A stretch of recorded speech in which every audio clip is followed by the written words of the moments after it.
is possible that we will get? I mean, Karen, you want to take a shot at that? This is Karen, and the first thing is extension of the increased money California got for Medicaid under the American Recovery and Reinvestment Act. And what I understand there is that the governor is looking for a minimum of a 6-month extension.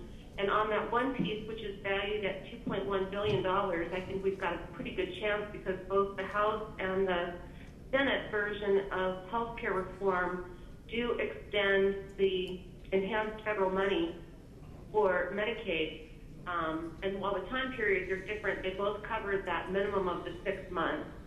The second piece, which is on a permanent increase to California's funding for Medicaid, that's pretty unlikely. Our normal share of cost for Medicaid, the normal amount that the feds pay is 50%.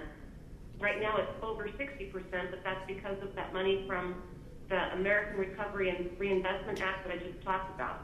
But in addition to that money from the Recovery and Reinvestment Act, the governor wants a permanent increase going from 50% to 57%. And the way that works on a national level is that the Congress and the Senate would have to take money away from other states in order to get California to the 57%. And it's pretty unlikely that legislators, senators, and Congress members from other states are going to stand silently by or even vote in favor of their state losing money for California to get money. I talked a little bit about the prison costs of undocumented inmates, and the governor's seeking $900 million there. Every governor has tried to get that money and has failed to do so. And I really don't know the chances of either the pot of money dealing with special education reimbursement or foster care.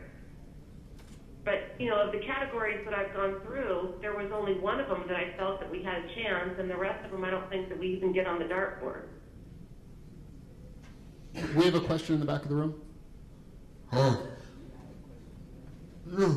We talk about the money but what about the people that need the IHSS and they don't have it anymore? What is he going to do with those people? They will have to be put back in nursing home and they will be a lot more money than what we have now. So have they thought about that? Yes, I would say if you're talking about the administration, if I've understood you correctly, you're saying that if people who don't get IHSS and who will go to some kind of institutional care at greater cost to the state. And my organization, we think that it's equally likely that there will be greater costs from emergency room visits and hospitalizations. One of the things that I wrote to one of the newspapers yesterday in response to the LAO story was that they didn't look at those kinds of costs, and that if somebody who's getting only a few hours a week of IHSS, but that's what provides them their nutrition and monitors their medications, one hospital stay for malnutrition or dehydration will wipe out the savings from their IHSS. However, having said that, this administration knows exactly how many nursing home beds are vacant, and it's not very many. So while I do believe that there are some people who would go to nursing homes or other institutions, it doesn't really help us to say everybody's going to go. Because I will tell you, there's only about, at most, 10 or 12,000 empty nursing home beds in the state. They're not all beds where places want to take people on Medi-Cal because they get a lot more money from Medicare or private pay. So the answer to what does he think will happen, I think he thinks that in some cases people, their families will work for free or family members will pitch in or people will get sick. And they're no longer denying that there will be bad effects on people, which is what they were doing a few years ago. But the question of what do you think will happen to me or somebody else is a question you should be asking not just the governor, but your legislators who almost all voted for the cuts last year that have now been outlawed. So that is the question. Okay, so let's see. Cut my IHSS. Maybe I could go to Adult Day Health. Oh no, you've eliminated that program.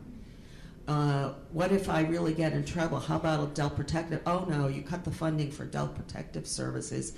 And gee, there's nobody at the county for me to call anymore.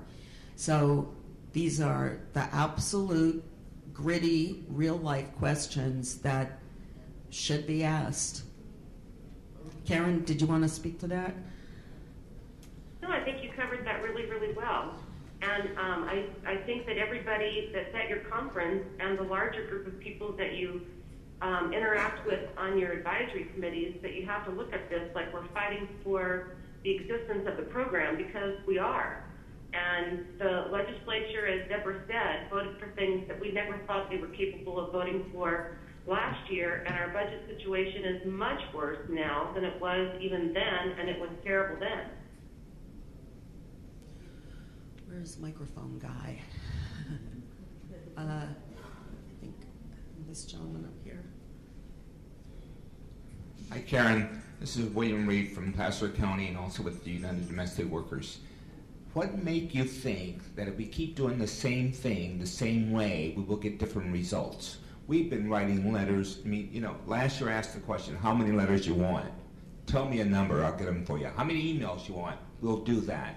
But I think we have to go a step further. We got to do something differently. We got to be more aggressive in getting this job done. I mean, right now, the program is going to be cut. Another question is... No, you don't get away that easy. What's your answer? You tell me what. I can give you my answer, but it's not only about me, it's a collective answer. Yes. We got to get the unions, we got to get the public authorities, we got to get the consumers, we got to get the providers. All of us together have got to come up with a solution. I don't have the answers. If I knew the answer, I'd be doing it. But I've done what you've asked me to do. I've written letters. I've gone to the Capitol. I spoke at hearings. I've called my congressman. I put things in a newspaper, and I don't think it has made an impact. So what I'm asking, we have to take it a step further, and collectively, we have to come up with something to shake the life out of these guys. And if it means voting your butt out of office, and that's what we got to do. We got an election coming up, and we got to do it. And we got to be aggressive enough to follow through, because as Jamie said, the Democrats let us down last year. And the Republicans, they're not even in the game. They won't even play. So how can we get their attention? And that's what we have to do. But I can't do it myself. And as institutions, as groups, we have to join together and come up with a viable solution. Because right now, we know this program is going to be cut. And if we don't do anything but write letters and send emails, that haven't shaken their behinds. So we have to take it a step further. Another thing I think we should do is come up with some